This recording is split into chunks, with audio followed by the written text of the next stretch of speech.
Welcome back to Between Bells on Cheddar. Uber is weighing whether CEO Travis Kalanick should take a leave of absence. Meanwhile, listen to this, guys. The company has no COO, no CFO, no CMO, no CBO, or an SVP of engineering. So send your applications in, I guess. So how long is the ride-hailing giant even going to run on a daily basis? And who could possibly take the reins? Who handles the company if Travis Kalanick is out of a job? Joining us now to discuss that are Philip Tracy, tech writer from The Daily Dot, and friend of the show, Zoe Henry, staff writer over at Inc.com. Let's start over with you, Zoe. With so many positions, open. Yeah. And let's just say, in theory, we're waiting, of course, any minute now for Eric Holder's investigation for them to reveal the findings of his investigation. Right, into the workplace permissive of sexual harassment. What happens and if Travis Kalanick is forced to take a leave of absence? What happens with the company? Who runs the show? Is it Ariana Huffington? What happens? Yeah, I mean, in the short term, I think this could actually be a good thing, because even if Travis takes a leave of absence, he could still remotely be calling some of the shots, right? It's not like he's completely divorced from the company. And you could argue that that's actually quite important, given that he has been the company, right? I mean, keep in mind, he's been CEO of Uber since 2010 and has grown it, vaulted it to the $70 billion valuation. But yeah, if he's not running the show, it's going to be the board members, right? And not just Ariana Huffington. Keep in mind that they recently hired somebody else, a woman from Nestle, right? Yes. So she's going to have a hand in that as well. But you're right. It's a very tumultuous period for Uber, to say the least. Okay, Philip, we're going to go to you now. So the big question is the company in trouble? There's, with all this bad press, there hasn't been any recent investments since 2016, the pending lawsuit with Waymo, of course, and all of the driver dissatisfaction. But the company continues to grow despite all of this. So do consumers even care? Well, that's a good question. Despite all of these controversies, Uber is still in good shape financially, even though their reputation has taken quite a hit in the past couple of months. Is Uber in bad shape? Are they in bad enough shape that we won't be seeing them in the next couple of years? No. I mean, they're valued at $70 billion.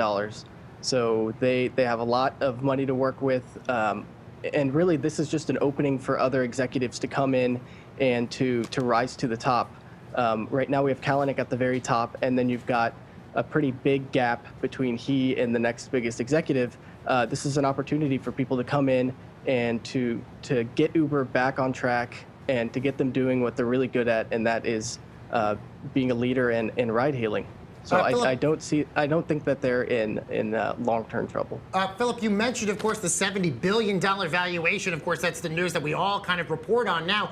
There's no indication from you guys at all, or anybody else that covers this company, that valuation, because of what's been happening the last few months, has dropped, has it? So because Uber is not a public company, they provide these numbers on their own. What we can see is that they're actually getting more money than they're losing, so they're still growing as a company. We don't know whether that amount has dropped from previous years, but that's something we might be seeing in the next couple of months. I think it's interesting, too, to point out that even though we don't know, obviously, what their sales figures are, as Philip mentioned, this is a private company, they don't disclose, and it's the middle of the year. According to the first quarter projections, they are on track to do $15 billion in revenue in 2017, all of this scandal notwithstanding. So to his point, is the company in long-term trouble? Probably not, and the sales would indicate definitely not. Okay, Zoe, we're going to stick with you. So even despite all of this, Lyft is still not quite catching up, but they are taking advantage, of course, of Uber's slowed growth, new deals with Jaguar and other autonomous car companies. So do you think they're going to be in a better position down the road compared to Uber when we're talking about the future?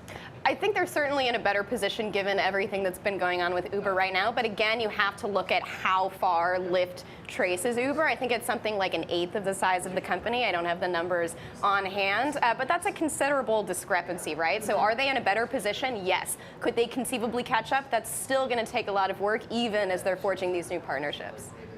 Philip, what do you think about that? Yeah, I agree. Lyft has a better reputation, but they are so much smaller than Uber. If you look at where Uber operates and where Lyft operates, Lyft only operates in the United States, Uber in some dozens of countries. Lyft is so much smaller than Uber, it would take a lot for them to catch up. I think the only way that will happen is when we look at autonomous vehicles down the road. If Uber has to pull back on their autonomous vehicle division because of this lawsuit going on with Google, then that's when another company can sweep in and maybe outdo Uber. So I want to ask you the fact that I mentioned all of the positions that are open for Uber. Uber obviously says, this investigation and the scandal that's been plaguing the company has hindered their ability to hire and recruit, top-notch people to come work for the company.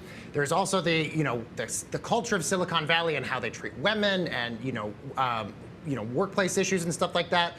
Is Uber now going to basically be, after this investigation, kind of the template for other Silicon Valley companies to fix their culture in regards to women's rights and workplace issues and all that other kind of stuff? Right. I think it very well could be a template, but I think the unfortunate reality is that companies are loath to change anything until it's proven that there is an impact to the bottom line, until it's proven that it really is an issue. Of course, all of these companies are saying that they're working on it, and I have no doubt that they are. But you've seen with the most recent diversity data, companies like Facebook, Google haven't made a whole lot of progress where diversity in hiring is concerned.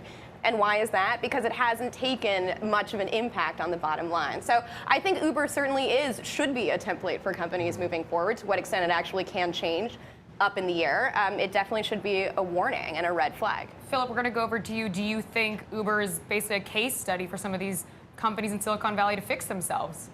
Well, you'd hope so, but it does end up all coming down to finances. If companies look at Uber now and they see all of the things all the controversies that have been going on, and at the end of it is, if Uber is still growing, still getting money, they're not going to prioritize that within their own company. So you just hope that companies will do it on their own, despite the fact that Uber isn't really taking big hits. At least right now they aren't. All right, well, thank you so much, Philip Tracy, tech writer at The Daily Dot, and Zoe Henry, staff writer at Inc.com. Thank you so much for joining us today. Coming up, Attorney General Jeff Sessions testifying before the Senate Intelligence Committee. In just a few short hours, can he get out of the political crossfire and still keep his job? Stay with us.